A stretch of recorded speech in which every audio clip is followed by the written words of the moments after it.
my name is Amy, and today I'm going to lead you through my top 5 hip opener stretches. This is great if you find yourself sitting in front of a desk all day, or if you're looking to improve mobility and flexibility in the hips. Let's begin.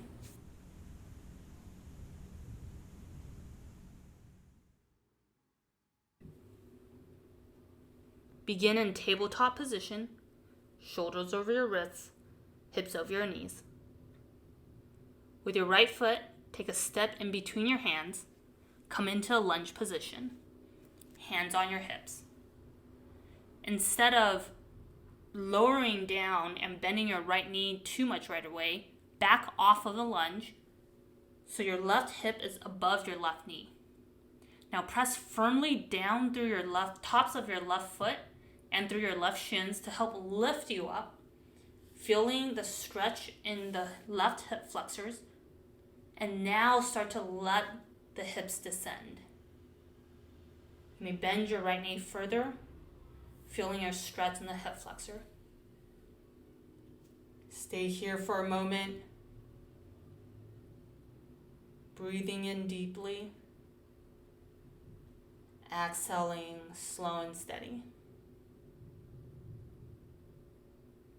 Gently bring both hands down onto the floor, and we'll come back to tabletop position. We'll repeat on the left side. Take a step with the left foot in between the hands, and then come up into a lunge, hands on your hips. Again, back away from the lunge first, so your right hip is above the right knee. Keep pressing firmly down through the tops of the right foot and the right shin to help lift the body up. Pressing firmly down through the left heel. Now start to let the pelvis descend, bending the left knee, coming deeper into your lunge. Feeling the stretch in your right hip flexors now. Again, taking a few deep breaths here. Inhaling slow and steady. Exhale slow and steady. Now return both hands to the floor and we'll step back to tabletop position.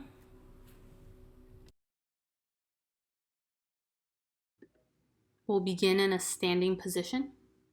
Take a big step to your right, take a big step to your left, and come into a little bit pigeon toes so your toes are pointing in, heels point out. Bring your hands to your hips, and with a flat back forward fold between the legs. You may bring your hands to your floor, or you may clasp your ankles. Let the head hang heavy. The neck relax. The wider your stance, the easier it is. If you want a bigger challenge, you may shorten the stance. And when you're ready, place both hands on the floor.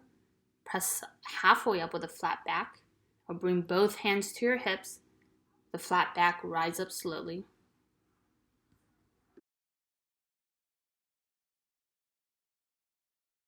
Begin in a standing pose, feet a little bit wider than hips width distance. Point the toes out, heels in, and lower the sit bones down to the ground. If the ground is far away from the sit bones, you may place a block there. If you want, you may stay in this pose, or for an added shoulder stretch, you may bring your right hand down to the earth, open up the left shoulder. Switching sides, lower the left arm to the ground, open up with the right arm. Otherwise, you may just stay with hands at heart center, using the forearms to open up the inner thighs, feeling the stretch in your adductors. Begin in a cross-legged seat.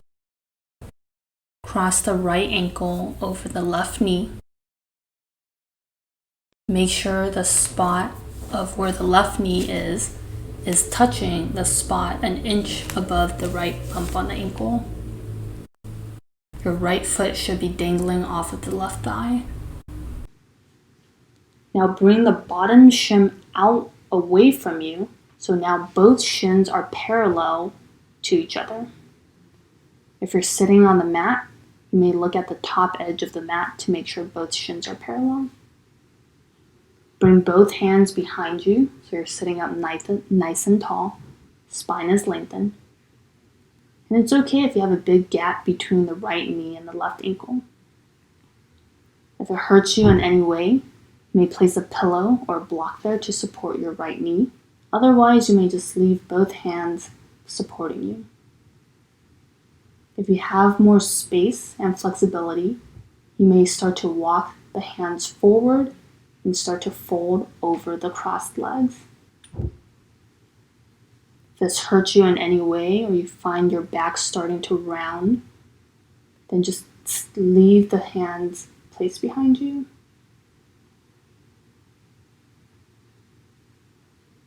Make sure you're keeping to a slow and steady inhale, slow and steady exhale. Taking deep breaths.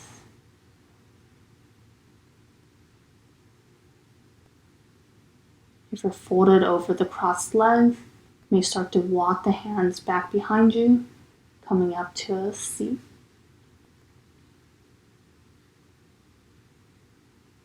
Now we'll switch sides. Now cross the left ankle over the right knee. Again, make sure the space above the ankle is on top of the right knee and your left foot is dangling off of the right thigh. Bring the bottom shin a little bit forward so both shins are parallel.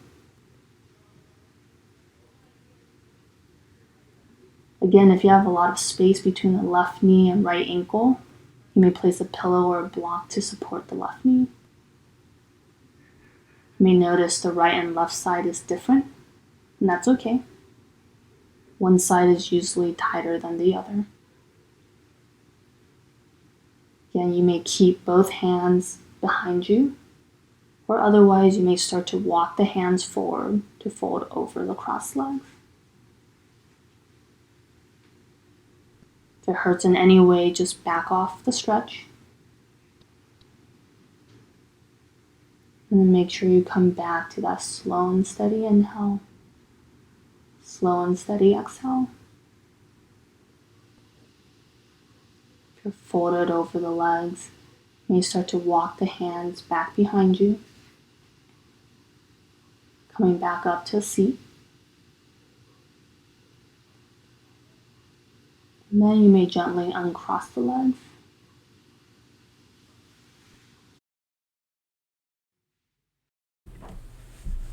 Begin by laying down on your back, soles of the feet together, butterfly the knees open. You may place your hands on top of your hips, palms to face down. For an added and deeper stretch, press the palms down and away from the hips, out towards the knees. So get a deeper stretch in your inner groin, the adductors. Otherwise, you may place your right hand on your heart, left hand on your belly. Feeling the rise and fall of the chest. Feeling the stomach expand. This is a very restorative pose, but you still get the added benefits of opening up the hips. Keeping the eyes closed. Just focus on the breath. You may stay here for as long as you want, but if you're ready to get up, you may bring both hands to the outside of the thighs to help fold the knees together. And then slowly roll onto the right side. You may use your right arm as a pillow.